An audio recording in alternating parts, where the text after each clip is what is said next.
Hello everybody and welcome to another Twilight Zone review. Today it is Season 3, Episode 13, Once Upon a Time, written by Richard Matheson and starring Buster Keaton as Woodrow Mulligan. And let me just say this episode is definitely a mixed bag, but it is also a reminder of what a great silent comedian Buster Keaton was. Unfortunately, the middle of this episode is a bit of a mess, and I think part of the reason might be what happened with this episode. Apparently Richard Matheson had quite a bit more written into the script, and due to budget reasons, time reasons, whatever reasons, some things were changed around. This episode had some production issues, and parts of the episode just flat out don't work. But we do start out on a very strong note. The first part of the episode takes place in 1890, and it is actually shot like a silent film. There is no dialogue, there are just title cards and music, and this fits right into Buster Keaton's strengths. So we're introduced to our main character, Woodrow, and he's walking around the town, and he's just not a happy guy with anything. He says the prices are too high, he doesn't like all the noise, he's just a very crabby person, and yet somehow Buster Keaton makes his character somewhat likable, which probably only he could do.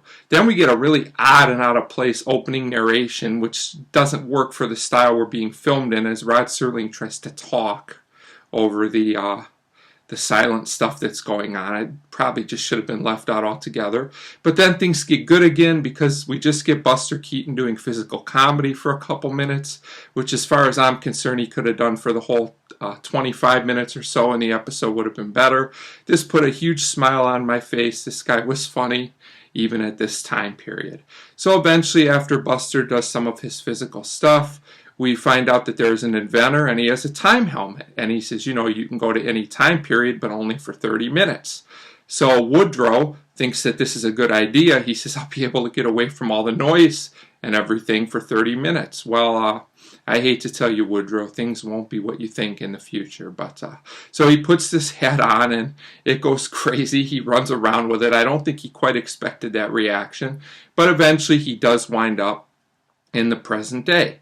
So then we go to where the episode really goes off the rails. We get sound and we get just a traditional episode type style.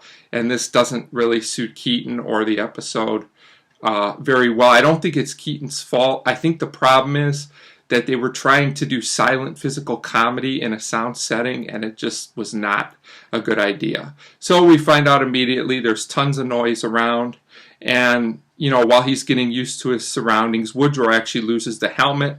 A kid picks it up on skates, so Woodrow follows him around on a bike, and there's also an officer chasing. Why, I'm not really sure. This is okay, but it's not as funny as it could be. So eventually the kid loses the helmet by bumping into a man named Rollo, and when Woodrow gets there, he gets the helmet back, but he also meets Rollo. He tells him his story.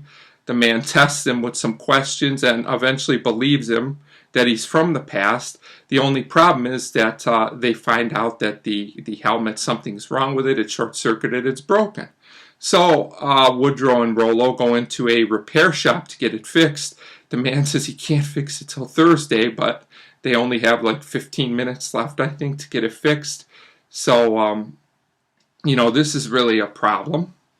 So we go to the second part of the episode, and the story is explained to the repairman. He thinks they're absolutely crazy. I can't really blame him. And during this time period, we get Keaton experiencing some modern technology at that time in the 60s, like television, a typewriter, a fan, and this is all played for humor, and none of it really works, sadly. Nothing in this middle part of the episode is really as funny as it could have been. It just doesn't work. And, he's confused by all this technology. In the meantime, Rollo and the repairman are still working on the machine, so Woodrow's walking around the street, and we get some more fairly unfunny but mostly harmless gags with officers, and he has no pants on. He only came in his shorts when he came into the present. So there's this running joke with him trying to get some pants, and none of this is really that good. It just loses all the charm that the first part of the episode had, basically. So we go back to the shop and we find out the machine is fixed, but in a twist, Rollo decides to take the machine for himself. he says he's going to use it to go back to the past because he's interested in seeing what 1890 is like because he's a scientist himself. So he runs out with the helmet and Woodrow follows him. And eventually, after a few more minutes, he tackles him. So they both wind up going back to 1890 in the silent period.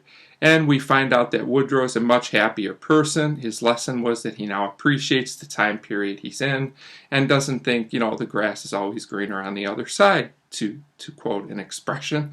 So we also find out that Rollo is not happy because as a scientist, he doesn't have all the modern technology he's used to, so he can't do all the same things he used to do. So, he also realizes that maybe his time period wasn't so bad. So then we get Woodrow putting the helmet on Rollo's head and sending him probably back to his own time period, but maybe to somewhere else. They don't really tell us. I'm not really sure. I do like the end of the episode, and I like the lesson about, sometimes where you are is the place you're supposed to be, and you should just accept it and do the best you can. The end of the episode is once again funny because when they travel back to 1890, it's back, to the silent comedy style, which works much better. I know they were trying to contrast the two time periods, but I think the whole episode probably should have been done in the silent style. I think the episode would have been much better for it. I don't think it would have really hurt it at all.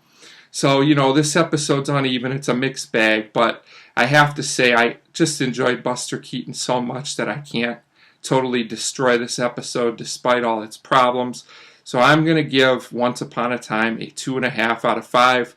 I would say if you are a Buster Keaton fan or a fan of silent comedy, definitely check this one out. Others may not be as interested and probably don't need to, but a 2.5 out of 5, for Once Upon a Time. And as always, thank you very much for watching.